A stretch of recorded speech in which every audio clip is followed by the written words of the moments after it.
A few years ago in Monroe, Utah, the San Juan Broncos, a high school basketball team, came to town to play the South Sevier Rams. In Utah, basketball is hugely popular, so the stands were full. The Broncos trailed by 1 late in the game. The gym was rocking, so Coach called a timeout. She pointed at a sweaty, panting Quiana Dishface and said, "Give the ball to Q. And Q, play like you do back home." Quiana was confused. Back home was the nearby Navajo Nation, where they play a very different style of basketball, a style her coach had actually forced her to unlearn to fit in. Quiana already stood out like a sore thumb on her team. She'd arrived at San Juan High just a few months before, and from her very first game, she felt like she didn't belong. It started when her coach subbed her in for a white teammate. Her parents were furious. They were like, "How come you're subbing in a girl of color for my daughter?" What? They said that? Yeah. Quiana's parents had warned her this might happen. I didn't really get it until I went to school off the reservation. And now, Coach wanted her to stand out again by playing something called res ball, an intense kind of basketball you usually only see on the reservation. Quiana took a breath, caught the inbound ball, and dribbled fast up the court. This is Homemade, an original podcast by Rocket Mortgage about the meaning of homes and what we can learn about ourselves in them. I'm Stephanie Fu. The Navajo Nation is the largest Native American territory in the U.S. It extends across parts of Arizona, New Mexico, and Utah, and is home to 318 reservations. Quiana Dishface grew up in Montezuma Creek in the southeastern corner of Utah near the Arizona border, a town of just 800 people right near the San Juan River.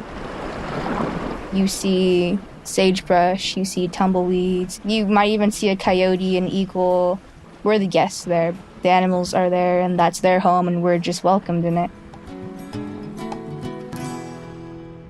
But Quiana didn't always feel welcome in her home. Her parents argued a lot. They were young. Quiana's dad couldn't work because of a kidney problem. Money was tight. So she spent most of the time alone in her room. Sometimes she tried to intervene, but they would tell her to butt out. Quiana's grandfather saw all of this happening, and he did what he could to help. He would roll up in his pickup truck, grab Quiana, and take her into town or out for long drives.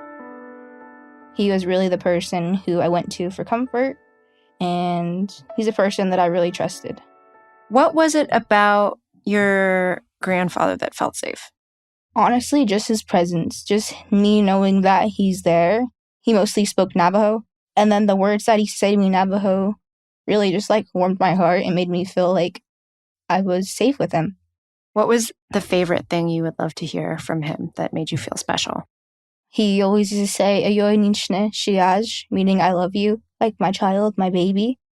That's basically the words that I loved to hear the most because it meant that someone was there. But then, Quiana's grandfather died when she was in the 1st grade, and she went back to spending lots of time alone in her room, until Quiana discovered a basketball league at her school.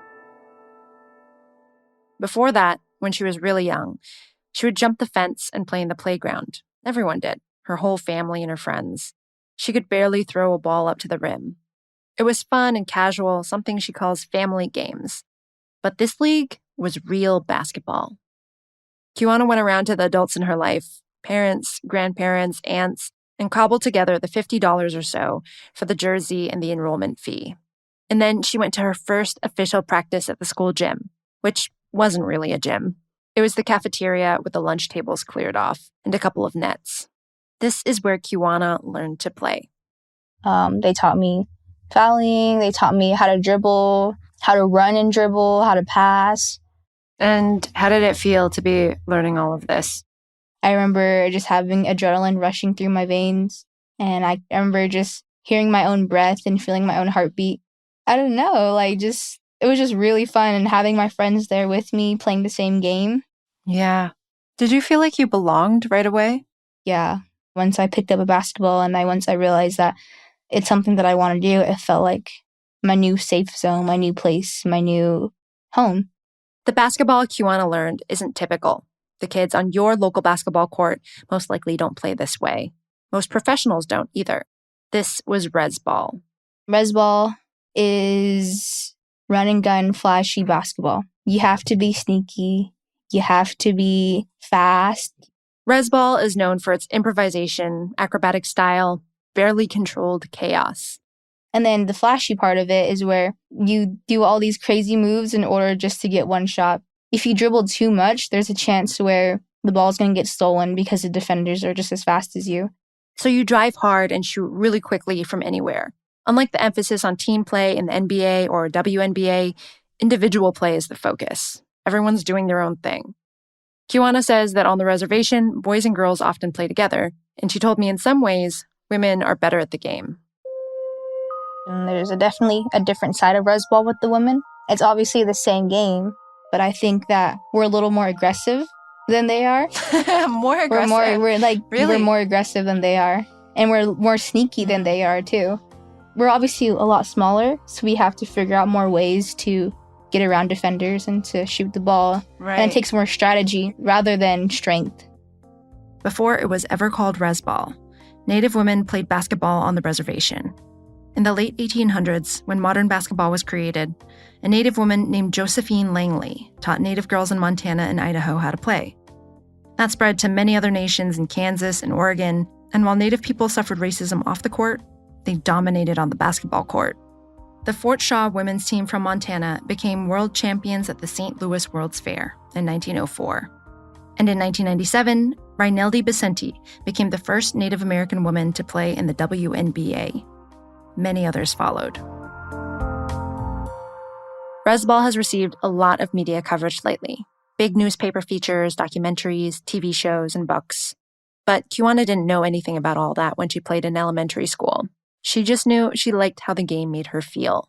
She says she got better with each game, and her team kept winning. So, how is somebody seen in your community if they're really good at basketball?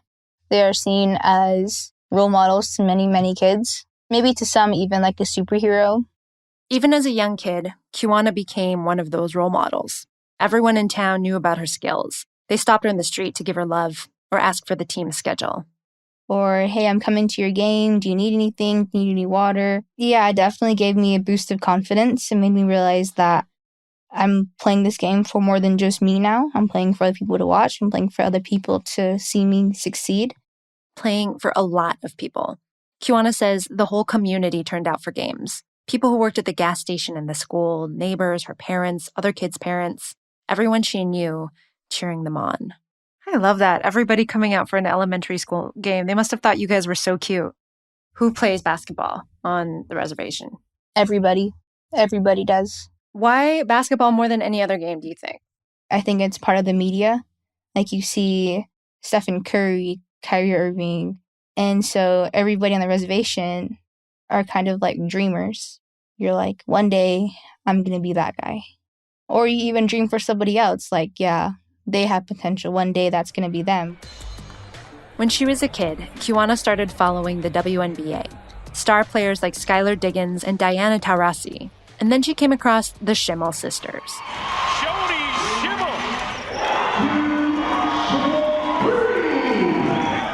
Shoni was a college standout at Louisville who went pro, and who grew up with her sister Jude, also a pro on the Umatilla Reservation in Oregon. And they weren't the only ones. Unlike Native men, who tend to get college scholarships, Native women are more likely to go pro. Some people see basketball as a way out. I personally didn't see it as a way out until I realized the potential basketball had. So why did you want to get off the reservation? There are very, very limited opportunities on the reservation. There's not a lot there. That's literally just dirt and rocks and landscape. So school is off the reservation. Big things that you want to do are off the reservation. You might get lucky and get a job like at the local gas station. But if you want a good job or if you want a respectable pay, you might have to travel an hour out to the outskirts of the reservation. After Quiana's first season at Montezuma Creek Elementary, the team threw a little basketball banquet. At the banquet, someone told Quiana that their daughter had just received a volleyball scholarship to college. And that's when I was like, okay, well, if she can do it, I can do it. And that was the moment where I realized, oh yeah, basketball is more than just you playing with friends outside. I remember going back to school and looking at like the WNBA or the NBA, and I looked at the pay, I looked at how they got there, and then I started talking to more people, like my coach, and she was like, yeah, you can definitely go to college playing basketball if you keep trying. Quiana always wanted to go to college. In first grade, she told her class she was going to go to Harvard. Now, at the end of middle school, she realized basketball was her ticket, Harvard or otherwise, and she knew it meant leaving the reservation. Quiana felt her local high school didn't have the right resources, but the closest other school to Quiana's reservation was San Juan High School in Blanding, Utah, a 45-minute drive from Montezuma Creek by car, 90 if you take the bus. Did you get crap from anybody in your community about going, or was everyone just supportive? They were like, how come we're going to Blanding when the Whitehorse High School is down the street from your house? Oh, come on, let's take our team to state and things like that. But I was like, but it's my choice. I want to go. It's what I want to do. But going off the res wasn't easy. At San Juan, Native American kids were in the minority. On top of that, she didn't know her way around. She couldn't find classrooms. It's almost like the beginning of a teen movie where the new kid comes to school and has to find their way in with the cool kids. In this case, that problem was amplified because she was Dine. Navajo people call themselves Dine. They're just different to go to school with like a more diverse place. Sometimes the white kids wouldn't sit by me, or they wouldn't talk to me, or they just wouldn't treat me the same as they would treat their own friends. And so I felt like a little, I don't know, overwhelmed by the way they acted towards me. She eventually hooked up with some other Native students, but still, this was a very different foreign place. So when she signed up for the basketball team, Quiana assumed she would reconnect with her safe zone. At this new school, did they play differently than your old school? Yeah, it was definitely different. They told me that I kind of had to like slow it down a little bit and that I needed to just have more control when I played. Quiana was told to stop playing res ball. Instead, she had to learn traditional basketball, play rotation on offense, dribble, pass, move, then get back into his own defense. Structured ball, team ball. Quiana says she learned it quickly, but the slower pace was frustrating, even boring. So on weekends, she continued playing res ball tournaments at home. Do they feel different? They definitely feel different. It just feels like a big family playing a game. That's literally what it feels like. They make like Navajo foods, like Navajo tacos, Navajo burgers. They feel like a safe place to be. But then, come Monday, it was back to school off the res. And that's when, partway through her very first game, some parents went nuts asking the coach why she took their daughter out and replaced her with the Navajo girl. The coach, a white woman, stepped in for Quiana. She's like, she's one of the best players here. I'm not just going to bench her. Like, if you want to win games, I'm going to put her in. And that's my job, is to win games. My job is to teach these girls, but I'm not going to teach them to be prejudiced towards somebody's skin color. And at the middle school, nobody really tried out for basketball or sports because of that reason. But once they saw that I was doing it, it brought in more people of color to come play. That's awesome. So you were, like, literally a role model. Yeah. I didn't really look at it that way, but yeah. But that turned out to be just the tip of the racism. So one time, I remember somebody coming up to me and saying, my mom said I can't play with you because all your family does is drink. And I was like, what? I was like, you don't know anything about my family, and I don't know anything about yours, so why are you judging my family off of hearsay and stereotyping? And they were like, I don't know, that's what my mom said. They had the nerve to say that out loud? Yeah. This kind of thing can kill the spirit. Here she was, an athlete, a student at a strange school, dealing with these massive issues of race and class. And during it, she had to live up to her responsibility as a role model, a representative for her entire people wherever she went. And Quiana was only 14. How did you feel when all of this was going down? The thing my grandma used to say is use your words. They're going to remember your words more than they remember a punch. They're going to remember your words more than they remember anything physical you do to them. What words did you use to stick up for yourself? I used to give them kind gestures like, hey, I don't appreciate it when you do this. Or, hey, I don't understand why you do this. Can you just tell me why? And then when I asked them why, that's the word that kind of tripped them up. Because sometimes they didn't even know why, they just did it. Quiana shrugs off her ability to defy racist stereotypes with such ease. It's more like she's swatting away an opponent's shot. But Quiana is fighting against centuries of institutional racism and trauma. It's incredible that her power and talent is so undeniable that it can transcend all of that and demand absolute respect. But nobody should have to do what Quiana is doing. Nobody should have to earn the right to be treated like a human being.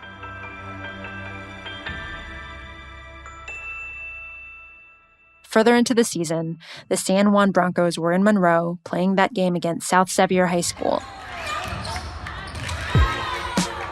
They were down by 1 late in the game, and Quiana was huddled with her teammates in a timeout.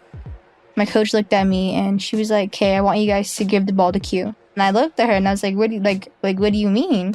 And she was like, "I've seen you play, and I know that under pressure, your instincts kick in and you just know what to do." When she said, "I've seen you play," Coach wasn't referring to Quiana's games at San Juan. She meant on the reservation. Coach was slipping into her res ball tournaments to watch her play. She would be so sneaky and I just wouldn't see her. Like, I would think I saw her, and then I'd look back and then it wasn't her, and I was like, what? And now, Coach was giving Quiana permission to forget playing traditional ball and bring her res game. So the whistle blew, and there was time for one last drive. Quiana got free and started racing up the court. And I remember I shot the basketball and I made it. Now her team was 1 point ahead. In making the shot, Quiana was fouled hard. That meant 2 free throws. Quiana walked to the line. And the whole crowd was silent. And the whole court was empty and everyone was just watching. Just took a couple of deep breaths and I did my free throw routine. And then I shot. And I made it.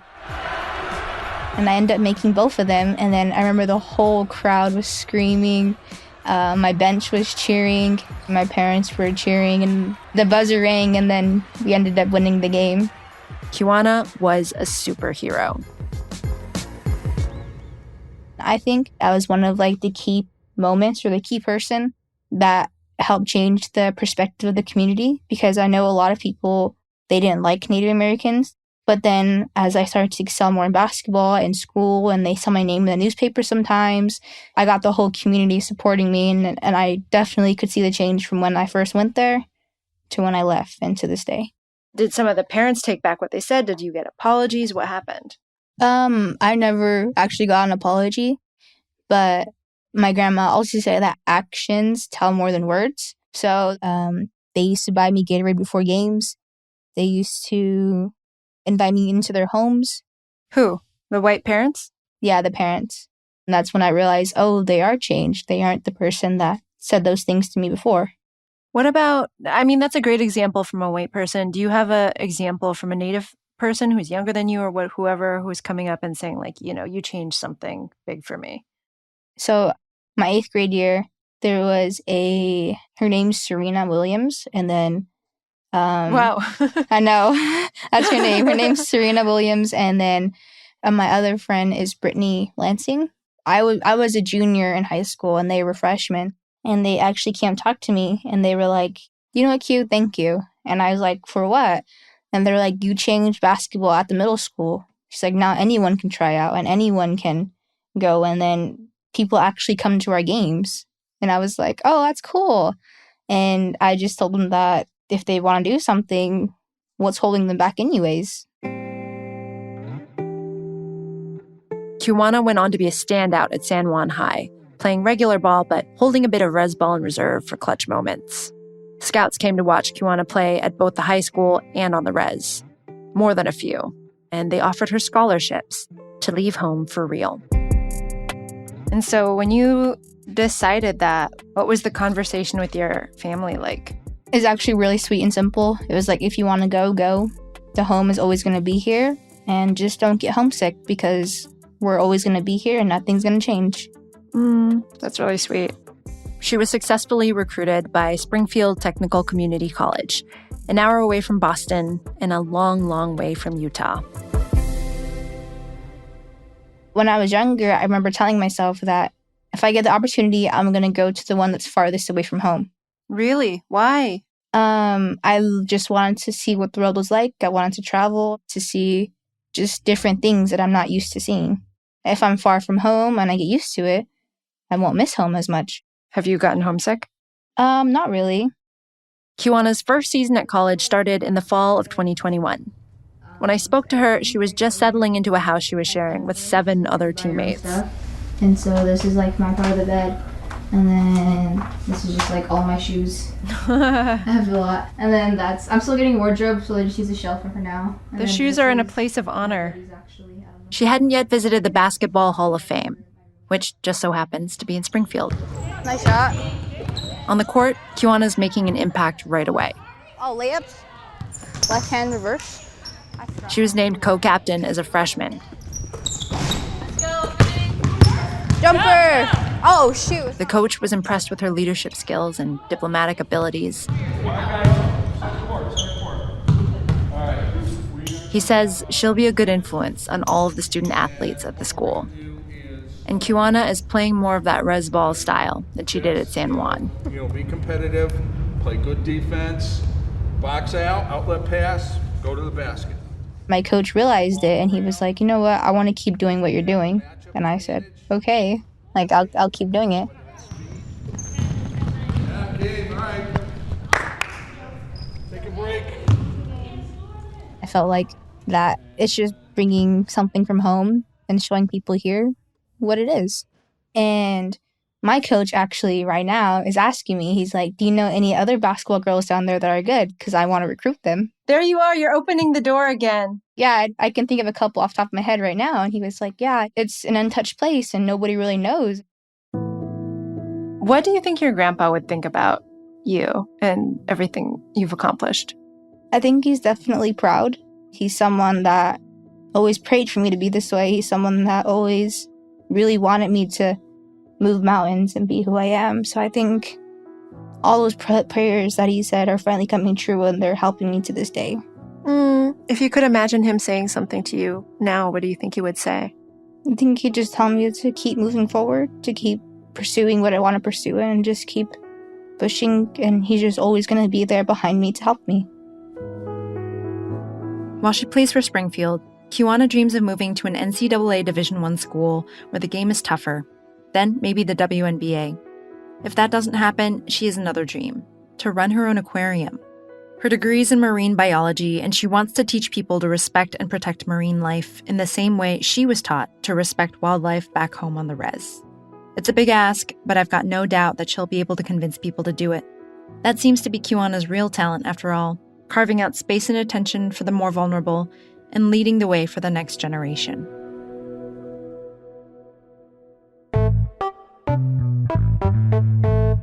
You've been listening to Home Made by Rocket Mortgage.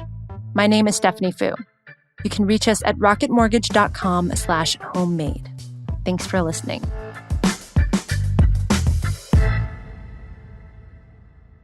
Equal housing lender, licensed in all 50 states. NMLS ConsumerAccess.org, number 3030.